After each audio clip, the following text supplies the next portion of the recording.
Hello guys! It's 3 a.m. in the morning and we are still here at Estancia 7-Eleven waiting for our two teachers to be here at our assemble venue. So habang naghihintay, patayo-tayo muna kami dito. Sobrang dilim talaga pa guys. So, ayan. Yung ginawa namin ay nagpa-picture muna kami. Ayan. O diba, naaliw kami sa kakahintay sa kanila. And here we go guys. Andito na kami sa loob and we are getting ready to go. Ayan, kailangan ko pang gumamit ng flash at ng cellphone para makita nyo kung anong mga meet namin in preparation for our 5 hours travel going to Malumpati, Pandan, Antique. Abi ko kayo hindi pagbalibadan. Time check, it's already 4:30 a.m. guys and we're still waiting for the others at Balasan, Iloilo. So medyo mahaba yung paghihintay pero hinihintay talaga namin sila.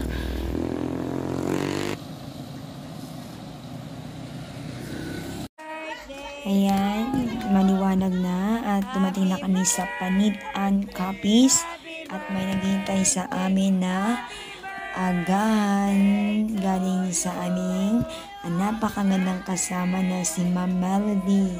At dahil birthday ng tita niya, so kinantahan na namin siya ng isang napakagandang awiting happy birthday. Ayan. O diba, ang sarap ng inihandang agahan para sa amin. Merong corn soup, merong hotdog, egg, at saka dried fish, meron ding fruits. So, sarap kami sa aming agahan talaga. So, nag-enjoy ang lahat at sobrang busog na busog. Maliban lamang sa akin kasi hindi pwede kumain ng marami. Baka mamaya ay may labas na ng biyahe. Kasama ko si Ma'am Grace na analang-anal na rin at namumroblema dahil sa napakahabang biyahe at hindi siya sanay na magbiyahe rin. So, wala sa kadala judura. Jack, yung punta na kayo ng Jack. And our adventure continues.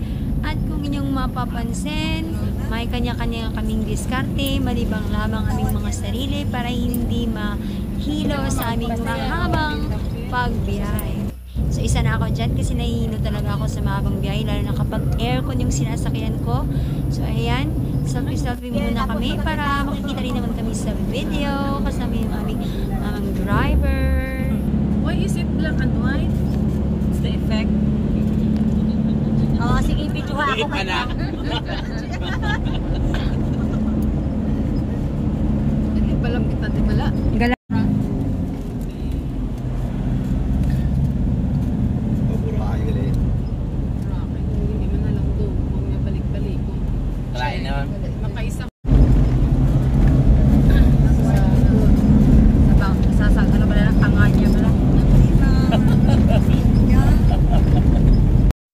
And ito guys, ayokong kuha ito ng video pero napangako dun sa magandang view at magandang paggawa ng tulay na kaya-aya talaga tingnan. So, hindi ko napigilan yung sarili ko na kunan talaga siya ng video. And probably this is the longest bridge in Kalibo, Aklan na aming nadaanan. So, I just wanna flex it with you guys. Sobrang ganda na parang sabihin mong gusto mong bumalik na dumaan dito. Sobrang naaaniw lang talaga ako sa view guys at napapansin kong maganda ang kuha ng video ko sa aking phone na kahit hindi naman namahalin itong phone ko. Kaya yon, pinapanood ko na lang at ni-enjoy yung every moment para hindi rin sumama yung pakiramdam ko kasi nga hindi ako makakatagal talaga sa mga aircon ng sasakyan. So ayan, so napakaganda ng view and yung mga daan talaga dito parang hindi lubak-lubak. So kaya ayos na ayos yung biyahe namin.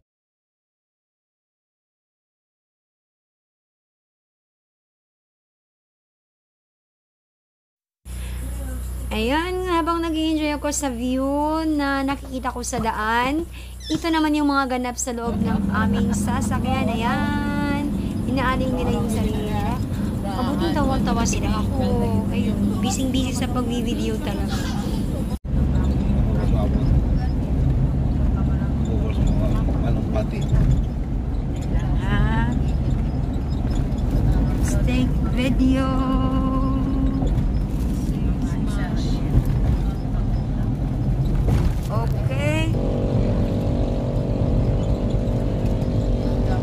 kato nino. Ay na trivia dit. Ikaw naman na mag-trivia dit, oy.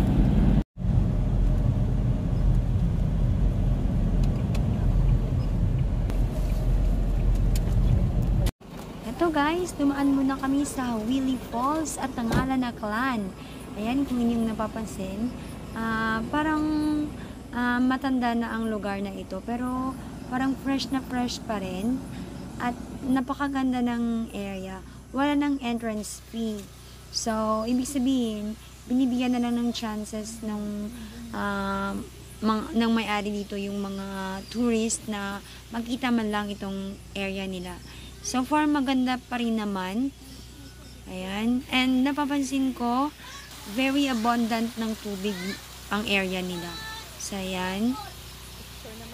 So, super malinis din naman. Ayan. So, nag-enjoy talaga kami sa panonood sa napakalinis nilang tubig. Ayun, very clear, di ba? So, yun lang yung meron dito. Pero, na-appreciate ko talaga yung nature. Hindi naman ako nature lover, pero napakaganda lang. Kasi kapag once in your life lang na makakita ka ng mga ganitong lugar, parang mapapahanga ka talaga na there were like this na creation si God na minsan ay binibigyan tayo ng chance na ma-enjoy rin natin. And of course, hindi makakompleto yung pagpunta dito kung walang picture taking. Ayan.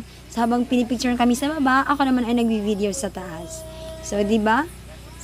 Enjoy na enjoy lang every moment of your life kahit saan man mapunta.